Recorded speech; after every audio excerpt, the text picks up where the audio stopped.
न जाने इसकी कौन सी अदा अल्लाह को पसंद आई कि जहाज 2 मरतबा उड़ा, लेकिन दोनों मरतबा जहाज को वापस आना पड़ा और आमिर को हज के लिए लेकर जाना पड़ा।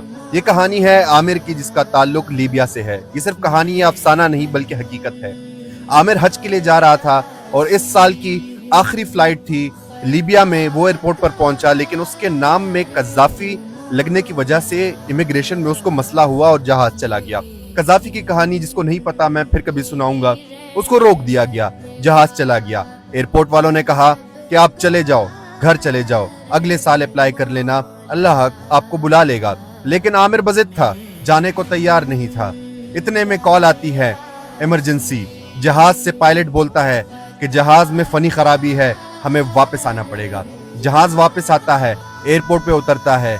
इतने में इमिग्रेशन वाले पायलट से बात करते हैं कि एक शख्स है जो हज जाना चाहता है, लेकिन वो जहाज में नहीं बैठ पाया, बराए मेहरबानी आप उसको जहाज में बिठा दें। पायलट ने कहा कि नहीं, ये कानून है, एक दफा जहाज का दरवाजा बंद हो गया तो उसे दोबारा नहीं खोला जाता। जहाज चला गया।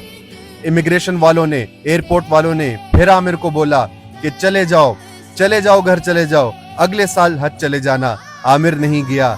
आधे घंटे बाद फिर से इत्तला आती है, इमरजेंसी कॉल आती है, जहाज में फनी खराबी है, जहाज वापस आ रहा है और एयरपोर्ट पे उतर रहा है। लेकिन इस दफा पायलट ने एयरपोर्ट वालों से कहा कि मुझे वो पैसेंजर चाहिए, वो शख्स चाहिए जो हज के लिए जाना चाहता था, लेकिन जहाज में सवार नहीं हो पाया।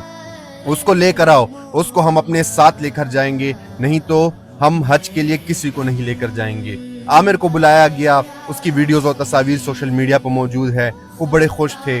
जहाज में बैठे, स्पेशल प्रोटोकॉल दिया गया और तमाम पायलट्स और क्रू ने उनके साथ तस्वीर खिंचवाई।